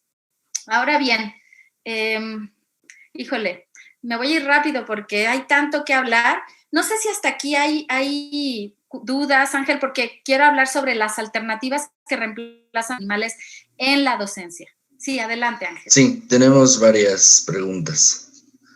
Leo algunas de ellas. Gracias. Dice Silvia Alejandra Grela: doctora, la vacuna Sputnik 5 solo se ha publicado la fase 1 de 2 en la revista Lancet. La Administración de Medicamentos ya la ha aprobado. ¿Cómo se puede exigir a los gobiernos el acceso público a los resultados de esta y del resto de las vacunas? Y ella dice que estuvo trabajando durante 18 años en L'Oréal Argentina, y que cuenta con información sobre el laboratorio de Clichy de piel artificial, que pone a disposición la información por si tú la quieres ocupar. Entonces, para que lo hagan el contacto en Facebook, Silvia Alejandra Grela. Desde luego, muchísimas gracias. Sí me interesa mucho y ojalá, bueno, si así lo desea, pues que lo comparta con todos, ¿no? Pero yo, desde luego que me apunto. Y bueno, ¿cómo se puede exigir estos datos? Híjole, la verdad es que a nivel internacional no sé. Lo que sí sé es que, bueno, la FDA solicita todos estos dossiers y documentos que prueben que las vacunas pueden servir como vacunas de pruebas. A nivel de nuestro país está el Sistema Nacional de Transparencia, y bueno, ahí hay una plataforma donde uno busca, ¿no? y pide la información y elige ante cuáles instancias o qué instancias podrían responder esa información. Y bueno, debo reconocer que hay, de pronto no contestan lo que uno desea, de pronto como que uno tendría que saber cómo preguntar para que te respondan sí exactamente lo que tú necesitas. Pero yo me imagino que en todos los países, e incluso para la FDA, debe haber una estrategia similar para pedir la información. Y allí, pues, debo reconocer que no conozco cuál es este mecanismo, pero que es importante. Sí me voy a abocar a investigar cómo es que se debe solicitar esta información.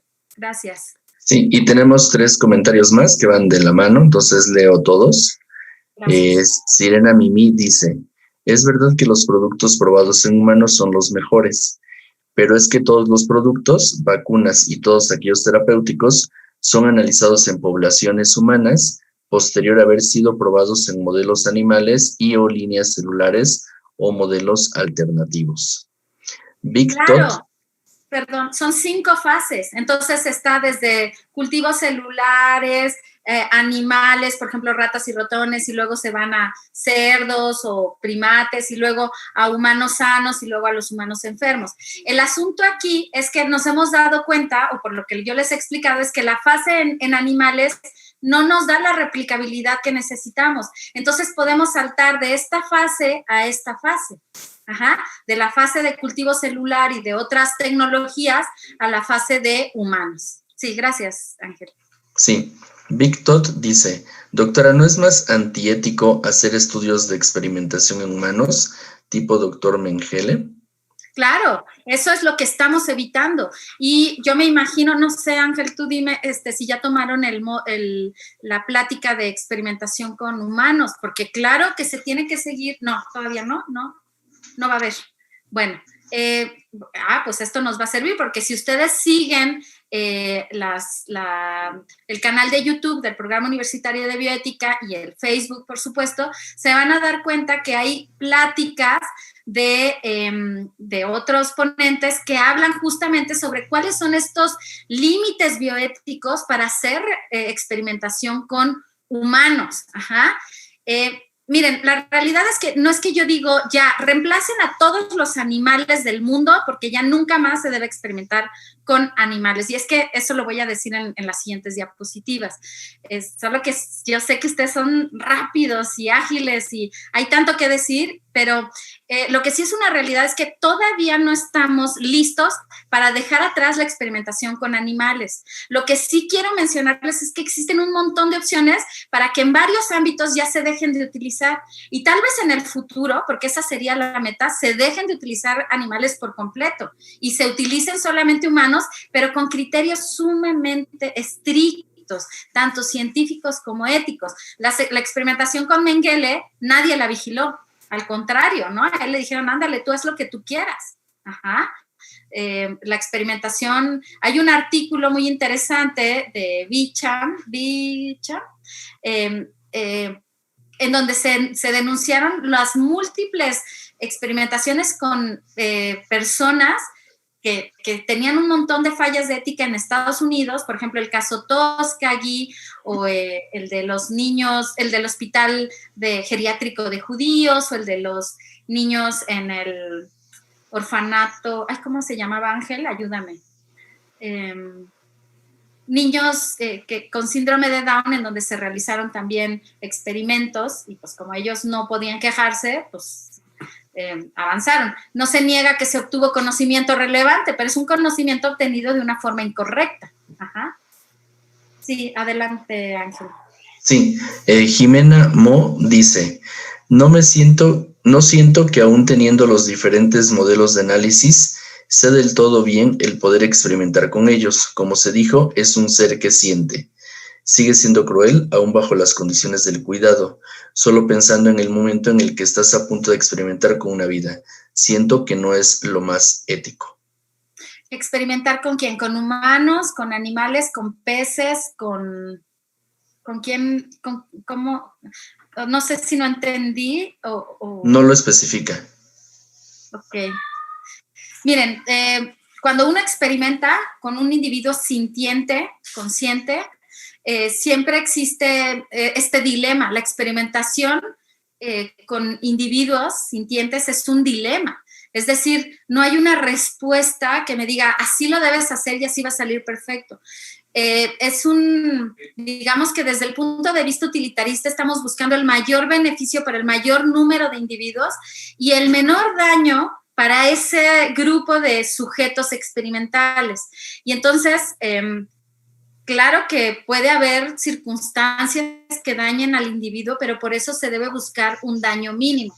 Y por eso creo que falta que sigamos con las siguientes diapositivas para que quede más amarrado esta idea. ¿Te parece bien, Ángel? ¿Sí? Sí. Bueno, nada más me voy a ir rápido para demostrarles que también en las prácticas de enseñanza se pueden utilizar modelos como este simulador de cómputo que permite incluso matar al corazón, fibrilarlo, pero no se daña a un animal, ¿no? Las prácticas, yo me acuerdo que yo tomé la opción técnica de análisis clínicos en el CCH y practicábamos entre los compañeros, ¿no?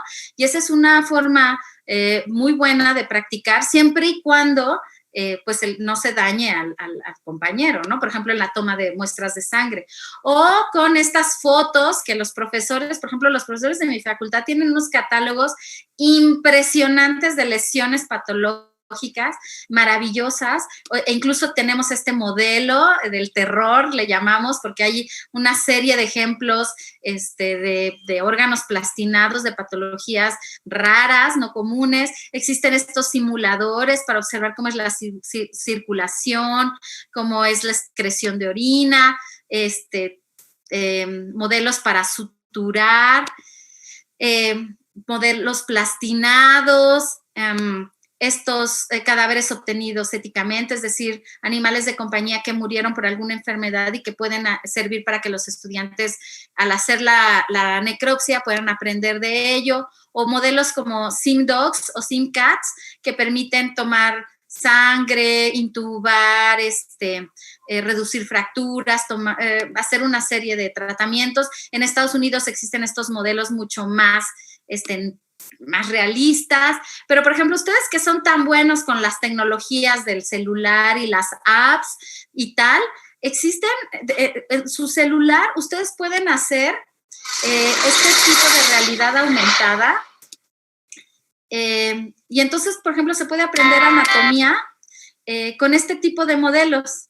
Entonces, en su tablet, ustedes hacen el modelo y así como con la misma tecnología con la que se capturan Pokémones, con esa misma tecnología se puede desarrollar este tipo de alternativas. Yo creo que muchos, y la verdad es que este tipo de propuestas se pueden desarrollar de manera interdisciplinaria. Entonces, por ejemplo, compañeros del área de cómputo, con los de ciencias de la salud, con los de biología, con los de química, por ejemplo, para hacer una molécula que se vea en 3D.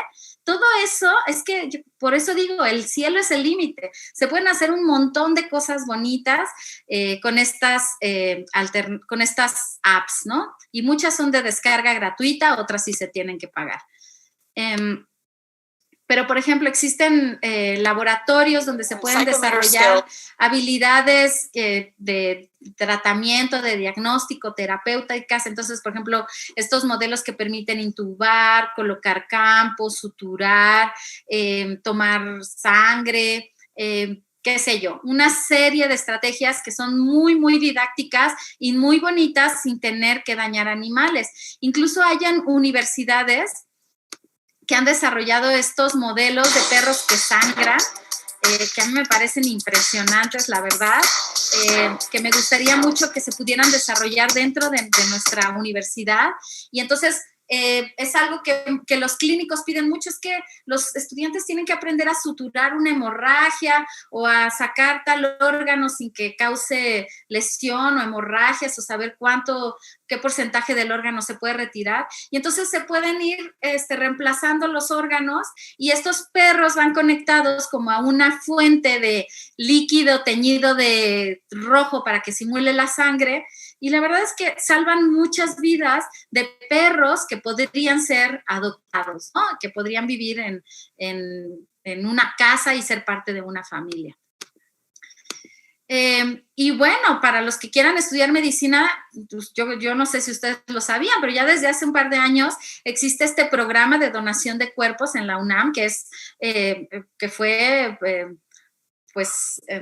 muy novedoso, y en el que las personas que ya reconocemos que ya ni siquiera hay espacio, luego nos estamos peleando por los nichos o por dónde enterrarnos y tal, pues es una forma de que nuestros cuerpos también puedan ser utilizados para la ciencia y la enseñanza, es donar nuestros cadáveres, o estos otros modelos que son maravillosos, que ya están en la Facultad de Medicina, de Enfermería, de Odontología, y donde los estudiantes pueden practicar con cadáveres incluso que se les pueden morir, y entonces los tienen que reanimar, resucitar, hacer diferentes maniobras que son súper maravillosos. O aprender con casos de la vida real, como ocurre con los hospitales escuela, ¿no? Que, por ejemplo, en veterinaria existe el de grandes especies, el de pequeñas especies, el de aves, y etcétera, ¿no? Y esa es una forma muy buena de beneficiar al animal, porque a la par que el estudiante está aprendiendo, el animal está recuperando su salud, y no es un animal al que se le está infligiendo una enfermedad o un daño. Y es que las alternativas, créanme, sí funcionan. Estos artículos prueban que cuando se someten a los estudiantes a la alternativa y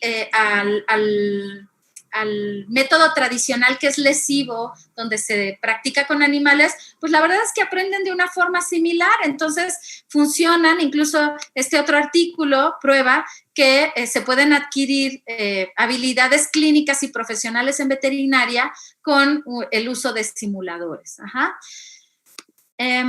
Y bueno, además que son eventualmente más baratos, porque, por ejemplo, en este artículo probaron que el programa de computadora fue 5 veces más barato que el método tradicional. Ajá. Además, fíjense que las alternativas ofrecen muchas ventajas. Por ejemplo, las personas, los estudiantes pueden replicar la práctica varias veces para ir afinando el conocimiento, lo pueden repetir, se le genera un aumento en la confianza, en la satisfacción, se cumple con la legislación y hay una mejor integración de la perspectiva clínica y ética. Y eso ustedes lo pueden observar en este artículo muy recomendable del doctor Gustavo Ortiz Millán, titulado Víctimas de la Educación, o en este otro libro del veterinario Jonathan Balcom, Los animales en la educación superior. Y nuevamente, Internet está lleno de alternativas, ¿no? El Instituto Johns Hopkins tiene este repositorio donde ustedes pueden buscar alternativas para investigación y enseñanza, o Animal Learn, y entonces se encuentran modelos bien bonitos o ideas de cómo, por ejemplo, quiero practicar punción con aguja delgada, y entonces los estudiantes pueden hacer una gelatina donde ponen un huevo cocido, queso tipo cottage o una naranja, y aprenden a sentir diferentes texturas y obtener diferentes contenidos, ¿no? Entonces, es una buena forma para reemplazar de forma parcial a los animales y que lo puedan hacer con mayor seguridad cuando ya lo tengan que hacer con un animal, ¿no? O un paciente. Y las otras dos propuestas de las 3 R's son la reducción y el refinamiento de los animales. Y estas dos opciones se aplican simultáneamente y se aplican cuando ya se reconoció que no es posible reemplazar a los animales. Entonces, ok, no reemplazo a los animales, pero los voy a usar de una forma correcta. ¿Cómo? Reduciendo al mínimo indispensable el número de animales, como lo establece la normatividad, en este caso la Ley Federal de Sanidad Animal, en su artículo 20, párrafo 2. Y es que la verdad es que muchos pensarían, ay, es que ni siquiera utilizamos tantos animales como los que nos comemos, por ejemplo, ¿no? Sí hay estadísticas que demuestran qué cantidad de animales se han utilizado para la investigación. Los países tienen que reportar el número de animales utilizados. Sin embargo, estos datos no son reales, porque como yo les comentaba, pues por ejemplo en México, muchos bioterios no están autorizados por la Senacica, por la SADER, y entonces muchos bioterios que están realizando investigación y enseñanza, esos que no reportan el número de animales que están utilizando, pues no se ven reflejados en estos números. Y fíjense que me encontré este artículo de la Unión Europea en donde estos investigadores decían, sí es cierto, vean la gráfica del número de animales, cómo ha ido disminuyendo desde el 2004 hasta el 2018. Pero lo que ellos reportaron en este artículo es que también hay estrategias para que estos números disminuyan. Por ejemplo, en Estados Unidos no se reportan ratas, ratones ni peces, que son las 3 especies que más se utilizan en experimentación. O otra cuestión que no se reportan son los animales genéticamente modificados y de los cuales yo ya les mencionaba mi preocupación, ¿no? Entonces, es muy importante que cuando se va a trabajar con animales, se trabaje con alguien que sepa de estadística o uno mismo estudiar estadística y decir, ¿cuál es mi N? ¿Cuál va a ser mi N? De tal manera que los resultados que yo obtenga sean estadísticamente significativos. Ni tantos que sean vidas de animales que no vayan a ser útiles, ni tan poquitos que no vayan a reflejar un resultado pues que no se pueda replicar, ¿no? Entonces, compartir muestras, compartir información y al mismo tiempo refinar las técnicas experimentales. La compañera que estaba preocupada porque, pues, aunque tuviera todos los cuidados pertinentes, pues, no le parecía ético experimentar con un individuo sintiente, pues sí que es importante revisar que la forma de experimentar y trabajar con animales sea pegado al refinamiento de las técnicas experimentales. ¿Para qué? Para que el animal sea el modelo animal que más se acerca a la realidad y pueda ser extrapolable, pero también buscar técnicas que sean lo menos invasivas posibles y que para evitar ese dolor se utilicen químicos que sean tranquilizantes, que se utilice una anestesia adecuada, que se administren analgésicos posterior a algún procedimiento invasivo y pues que se maneje de una manera lo mejor posible este dolor y sufrimiento y estrés tanto antes como durante como después del experimento, ¿no? Y bueno, este es un reto importante, reconocer el dolor en los animales y pues los veterinarios, los biólogos, todos aquellos que trabajamos con animales, ya podemos contar con esta información que está en internet, ustedes los pueden descargar, donde nos dice, mira, cuando la carita del animal, sus bigotes están caídos, sus orejas caídas, la órbita ocular está achicada, es que le duele mucho, ¿no? Y entonces existen en ratas, en ratones, en conejos, en rumiantes, borregos, vacas, cabras, en equinos y el año pasado, a mediados del año pasado, se publicó la escala de dolor para los felinos y cada vez se sabe más con respecto a los animales, ¿no? Y nuevamente, reconocer que la normatividad me está indicando, ¿sabes qué? Hay una categoría de acuerdo al grado de invasión, molestia o daño producido. Entonces, tú sabes que vas a causar daño, entonces ten cuidado. Mira, esta categoría me dice, es que hay procedimientos que causan dolor severo, cercano o por encima del umbral de tolerancia al dolor de un animal consciente o no anestesiado. Entonces, ¿qué tengo que hacer para evitar causar ese dolor? ¿Y cómo bajar la categoría de mi experimento, no? Y si tengo que causar dolor porque habrá experimentos de, no sé, medicamentos que sirvan para evitar las migrañas. Pues entonces tengo que infligir migraña en el animal, entonces que eso sea vigilado muy cuidadosamente y tiene que ser aprobado por el comité de ética de investigación con animales. Y no solo eso, también tener a los animales en unas circunstancias adecuadas, dándoles enriquecimiento a su ambiente para que estén contentos, jugando, que puedan socializar con sus congéneres, que tengan juguetes, que tengan sensación de más espacio, porque apenas ahora que estamos encerrados después de casi un año de estar encerrados por la cuarentena, por la contingencia sanitaria, nos damos cuenta es que no soporto este encierro que nos imponen. ¿Y cuántos de nosotros nos cuestionamos el encierro y las circunstancias bajo las que hemos tenido a los animales en los bioterios y animalarios, ¿no? Y otra forma de evitar que los animales sufran es, bueno, si estoy reconociendo que este experimento le está causando muchísimo dolor al animal, entonces tengo que determinar un punto límite que se llama el punto final del experimento, donde no importa si no recabé los resultados que quería. Si al animal le está doliendo mucho, ese es el momento en el que yo tengo que eutanasiar al animal o lo tengo que retirar del experimento y restaurar su salud.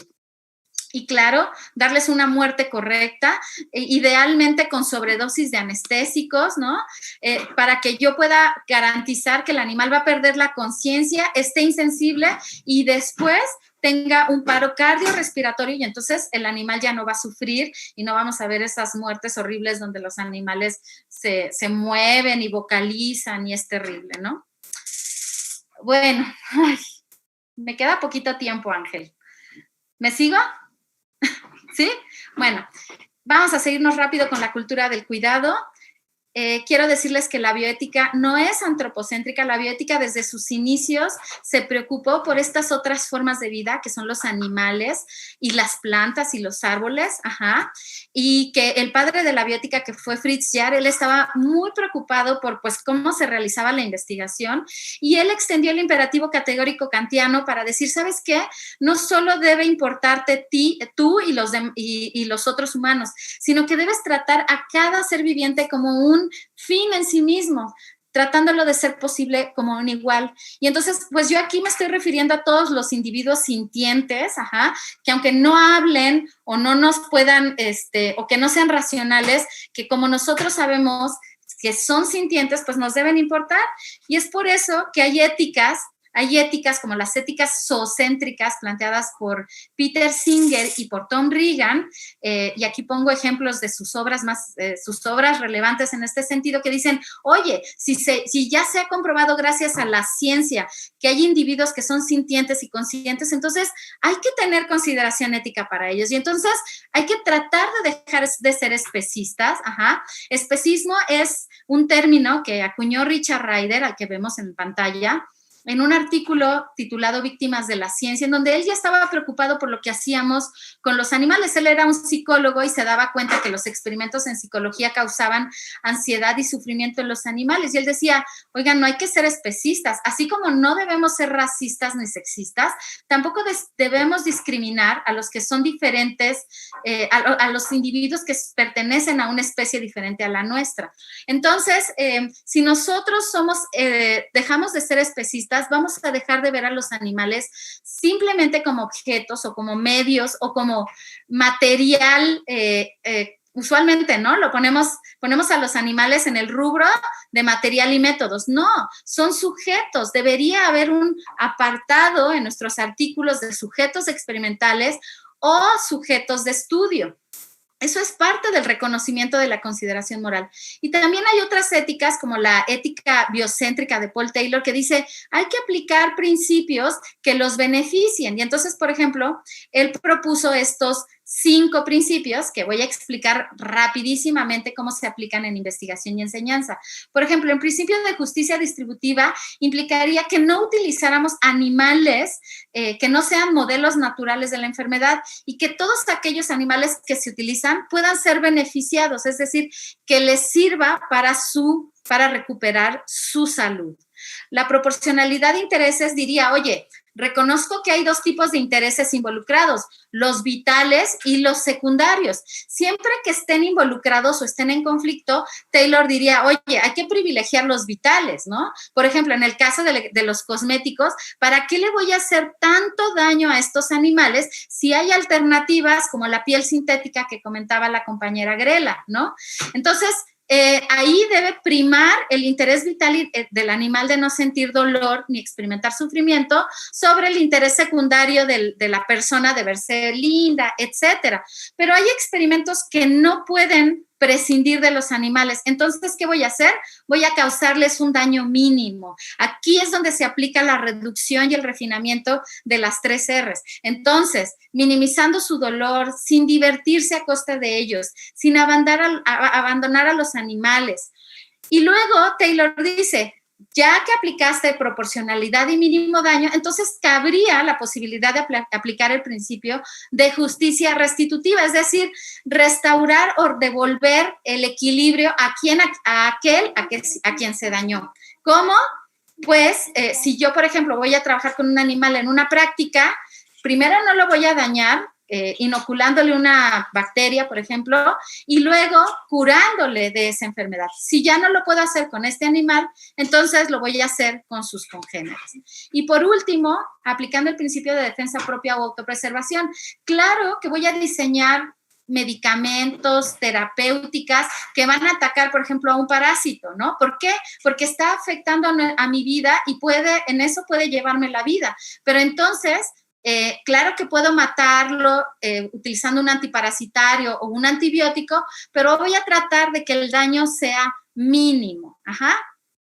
Y bueno, en esta tercer C, el segundo componente es el del bienestar animal y hay unos 5 pilares del bienestar animal que son antes consideradas las 5 libertades, actualmente las 5 provisiones, para tener a los animales en las mejores condiciones posibles. Es decir, sin restringirles el agua y el alimento, el movimiento, teniéndolos en instalaciones adecuadas, donde se puedan desplazar, donde puedan aletear, donde puedan usar, donde puedan resguardarse de las inclemencias del tiempo, sin causarles daño, sin mutilarles, sin causarles miedo, sufrimiento y permitiéndoles manifestar comportamientos normales. Por eso es que es tan importante el enriquecimiento ambiental, porque incluso las instalaciones pueden arruinar nuestros experimentos, ¿no? Entonces, nosotros podemos compensarles con un ambiente que no sea la típica caja con un tubo, sino que les podemos poner todo este enriquecimiento, que de hecho fue un premio al encierro seminatural del 2017 en bienestar animal. Y entonces es un encierro, la verdad, padrísimo, no todo el mundo puede tenerlo, pero si aplicamos el reemplazo, el refinamiento y la reducción de animales, ya se podrían proveer de mejores circunstancias a los animales. También trabajando con los animales, evitando que tengan estas zoocosis. Este animal que vemos en el video es un animal que da vueltas y vueltas y vueltas en la caja, lo que se conoce como una estereotipia, cuando debería ser un animal que debería estar jugando, entreteniéndose en circunstancias más agradables. Y eso solo se logra si tanto los estudiantes como los investigadores nos involucramos con ellos, los conocemos y los tratamos bien. Y la última R tiene que ver con la R de responsabilidad, es decir, de evitar el distanciamiento psicológico con esos animales con los que vamos a trabajar, dejarlos de llamar como cosas, como modelos, y tratando de evitar este tipo de terminología como si nadie estuviera haciendo daño, como cuando redactamos artículos y decimos, se van a insertar electrodos, se inyectará formalina, pareciera que nadie está haciendo el daño. Asumir con responsabilidad lo que estamos haciendo con los animales, dejar de considerarlos material biológico, esto es una falacia cuando hablamos, es que es el fin zootécnico del animal que sea utilizado para experimentación o para enseñanza. No, los animales no se crearon en la naturaleza para que nosotros los utilicemos. Ajá, es como si nosotros aseguráramos que el sol calienta porque el sol existe para calentar. Los animales no existen para cumplir esa función zootécnica que el humano le ha impuesto, pero que desafortunadamente ha permitido que los sigamos utilizando o considerando como cosas que pueden ser vendidos, destruidos, etcétera, a nuestro antojo, ¿no? Entonces, revisar de dónde vienen los animales que provengan de bioterios donde sus circunstancias sean adecuadas, de estos centros de producción u hospitales de enseñanza, porque muchas veces incluso los mismos profesores fomentamos esta cosificación de los animales. Ahí, ¿sabes qué? Estudiante ve y compra el animal en el mercado de Sonora, ¿no? O consíguelo de vida libre o captura perros que estén abandonados. Y esto es una actitud bien poco ética para los animales, ¿no? Y fíjense que también hay otra cuestión que se trabaja mucho cuando estamos educando a los estudiantes de, pues si necesitamos buenos científicos, los buenos científicos deben ser totalmente objetivos y no deben sentir. Pero esto está anclado en una idea que es, pues ya no sirve, que es una idea de Descartes, de que los animales son estas autómatas o material biológico, ¿no? Y entonces, pues se debe evitar esta cuestión de enseñar a los estudiantes a evadir la responsabilidad y la culpa, que dejen de banalizar el daño que se puede causar a los animales, porque eso es lo que estamos haciendo cuando fomentamos prácticas lesivas con los animales. Estamos normalizando esta violencia o daño y que adquieren los estudiantes a través de este currículum oculto que no está en nuestros programas, donde dice, al estudiante se le va a enseñar a matar con saña al animal. Claro, ningún programa diría eso, ¿no? Pero sí que a veces yo he escuchado a profesores que dicen, no pasa nada, no importa, es una ratita, cuesta 50 pesos. Y entonces como que ahí va permeando una idea de, pues son animales, no nos importa lo que les estamos haciendo, ¿no? También pues se les causa mucho estrés a los animales cuando se trabajan en grandes grupos, y que es importante reflexionar que algunas prácticas lesivas funcionan como efecto de filtro, en donde si al estudiante no se le obliga o no pasa este reto de dañar al animal de forma intencionada en la práctica, pues la verdad es que hay estudiantes que no lo soportan y desertan de sus estudios, y otros desarrollan una cierta visión instrumental de los animales que luego causa un efecto deletéreo cuando su capacidad de compasión y su toma de decisiones disminuye. Entonces, una formación ética adecuada es decirle, ¿sabes qué? Hay otras formas de aprender. Eso también se encuentra tiene su amparo en la Ley de Protección de los Animales, en el capítulo 7, artículo 46, que reconoce que ningún alumno puede ser obligado a experimentar con animales contra su voluntad, ¿no? Y que el profesor tiene que proveer una forma alternativa para evaluarlo. Entonces, yo ya, para terminar, quiero primero reconocer la labor de los científicos, de los chicos que se quieren formar como científicos, porque es muy importante esta labor, pero también reconocer que no se debe olvidar la cuestión humanística, ética y bioética sobre cuáles son los límites para trabajar con los animales, y pues sobre todo reconocer a estos héroes anónimos, pues cuyas vidas hemos tomado para aprender y para desarrollar más conocimiento. Con esto termino, Ángel, compartiendo estas referencias adicionales, y pues quedo atenta a las preguntas que se pudieran contestar. Gracias, y disculpen, es que hay tanto que hablar y tan poco tiempo, pero muchas gracias. Sí, gracias, Eli, por toda esta información en esta charla. Sí hay varios comentarios, pero creo que seguramente tú podrás contestarlos por Facebook. Sí, claro. Para todas las personas que han puesto comentarios, inquietudes y preguntas, la doctora Elizabeth Telles en algún momento de la semana seguramente verá este video y podrá ir contestando los comentarios a cada una y uno de ustedes.